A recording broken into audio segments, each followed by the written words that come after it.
بسم اللہ الرحمن الرحیم۔ السلام علیکم، آپ دیکھ رہے ہیں اسلام ود رابل۔ اللہ سبحانہ تعالیٰ نے اپنے محبوب حضرت محمد مصطفیٰ صلی اللہ علیہ وآلہ وسلم کو پورے عالم کے لیے رحمت بنا کے زمین پر بھیجا تاکہ وہ انسانوں میں امن و سلامتی اور ایک دوسرے کے لیے پیار پیدا کر سکیں۔ نجران کے عیسائی باعلم تھے کیونکہ پہلی کتابوں کے وہ ماہر تھے، جانتے تھے۔ ان کی کتاب میں آخری نبی صلی اللہ علیہ وآلہ وسلم کی نشانیاں موجود تھیں۔ حسد کی بنیاد پر نہیں مانتے تھے۔ جب انہیں پتہ لگا کہ مسلمانوں کے نبی نے اعلان نبوت کیا ہے، ہر طرف ان کے چرچے بڑھ رہے ہیں، تو یہ مسلمانوں کے نبی صلی اللہ علیہ وآلہ وسلم سے حسد کرنے لگے۔ جب ان کے پاس پیغام حق پہنچا کہ محمد بن عبداللہ یہ دعویٰ کرتا ہے کہ وہ اللہ کے رسول ہیں، تو انہوں نے کہا کہ پہلے ہم تصدیق کریں گے کہ جو نشانیاں ہماری کتابوں میں آخری نبی کی ہیں وہ محمد بن عبداللہ میں ہیں بھی یا نہیں۔ تو بس نجران کا ایک وفد مدینے کی طرف چل پڑا۔ ان کی کتاب میں آخری نبی کی یہ نشانیاں تھیں کہ وہ سادگی پسند ہوگا، وہ مہمان نواز ہوگا، ان کا کوئی محل نہیں ہوگا، وہ زمین پر سوئے گا، ان کے گھر والے بھی سادگی پسند ہوں گے۔ وفد جب مسجد نبوی پہنچا تو دیکھا کہ اللہ کا رسول لوگوں کی اصلاح فرما رہا ہے۔ ان کے چہرے پر بہت نور ہے، وہ بالکل سادہ تھے۔ غریب بھی ان کے پاس ایسے جا رہے تھے جیسے ان کے دوست ہوں۔ نجرانی عیسائیوں کا وفد حیران ہو گیا حضور اکرم صلی اللہ علیہ وآلہ وسلم کو دیکھ کر کہ واقعی جو نشانیاں ہیں جو آخری پیغمبر کی تھیں۔ آپس میں بات کرنے لگے کہ ہم جلد بازی میں تسلیم کریں گے تو ہمارے قبیلے والے ہم پر ہنسیں گے، آؤ پہلے اس سے بات کرتے ہیں۔ کہنے لگے، اے پیغمبر، ہم نجران سے آئے ہیں، ہم تمہیں نبی تسلیم نہیں کرتے۔ اللہ کے رسول نے جیسے ہی سنا ان کو گلے سے لگایا اور پھر اپنے ساتھ بٹھایا اور فرمایا، ہدایت اللہ کا انمول خزانہ ہے، وہ جسے چاہے جب چاہے عطا کر دیتا ہے۔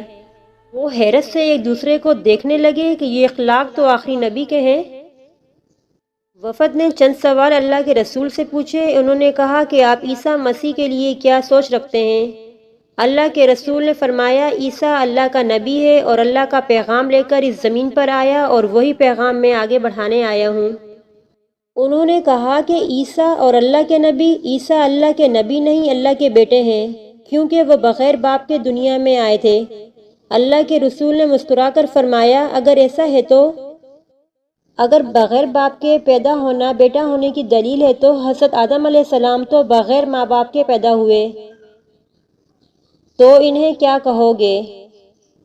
اور پھر جب ان کے سامنے آپ نے یہ بات رکھی تو ان کے پاس کوئی جواب نہ تھا، ایک دوسرے کا منہ دیکھنے لگے۔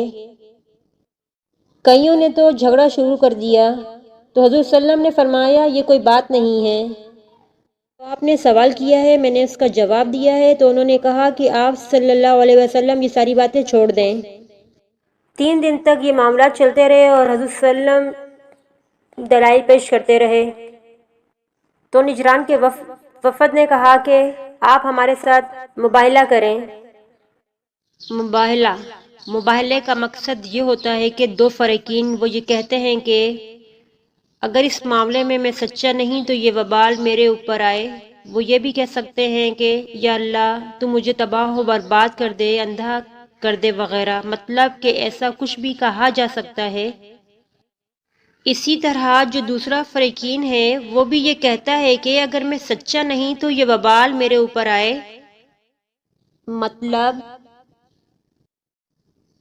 کہ وہ اپنے سچے ہونے پر اتنے پختہ یقین کے ساتھ اپنے رب کی بارگاہ میں دعا کرتا ہے کہ یا اللہ اگر ایسا نہیں ہے تو تو مجھے ختم کر دے اور نیست و نابود کر دے، حق واضح ہو جائے۔ یہ اصل مباہلے کا مطلب ہے۔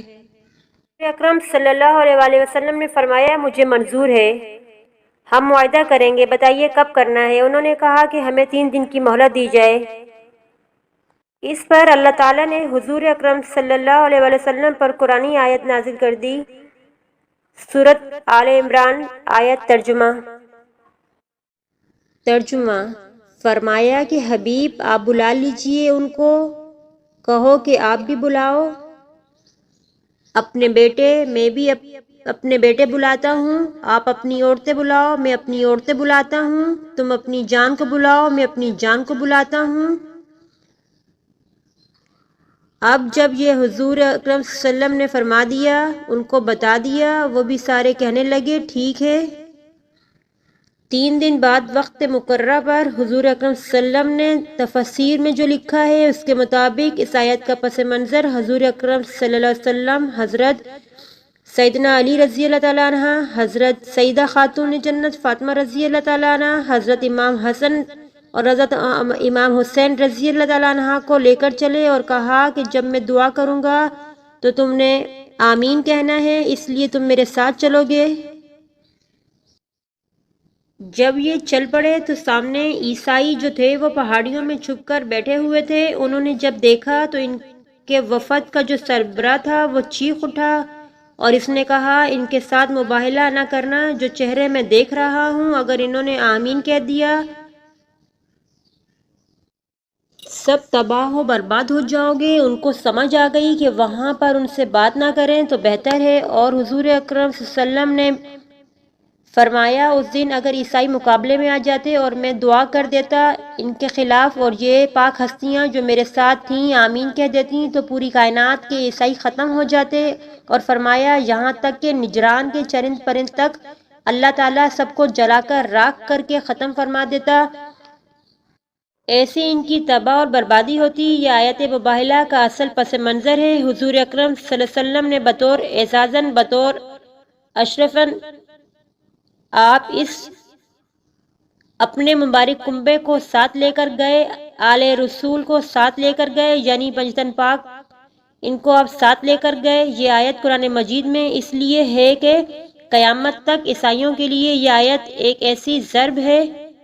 اللہ سبحانہ تعالیٰ نے آپ صلی اللہ علیہ وآلہ وسلم کو اور آپ صلی اللہ علیہ وآلہ وسلم کے گھرانے کو جو مقام رتبہ دیا ہے ان کے سامنے کھل کر آ گیا۔ انہوں نے پھر حضور اکرم صلی اللہ علیہ وآلہ وسلم سے صلح کر لی کہ ہم بالکل ایک دوسرے کے خلاف دعا نہیں کرنا چاہتے۔ اہل نجران پنجتن پاک کے چہرے کا نور اور ان کا رعب دیکھ کر کہنے لگے اگر آج یہ مل کر کہہ دیں کہ یہ پہاڑ ریزہ ریزہ ہو کر ہم پر گر جائے تو اس میں کوئی شک نہیں کہ ایسا نہیں ہوگا۔ یہ سچے ہیں، ہم اپنے علم سے دیکھ رہے ہیں کہ ان سے زیادہ اللہ کے قریب کوئی نہیں۔ اے لوگوں ان کو روکو کہ یہ ہم پہ لعنت نہ کریں، ہمارے لیے بد دعا نہ کریں۔ وہ دوڑتے گئے اور کہتے گئے یا محمد یا محمد یا محمد، ہمارے لیے بد دعا مت کرنا، ہم تسلیم کرتے ہیں کہ تم اللہ کے رسول ہو، ہم مانتے ہیں کہ تم حق کا دین لے کر آئے ہو۔ یہ سن کر سب اللہ اکبر اللہ اکبر اللہ اکبر کہتے رہے اور پوری فضا اللہ اکبر سے گونج اٹھی۔ آج بھی اس دن کو مباہلہ کے دن سے یاد کیا جاتا ہے۔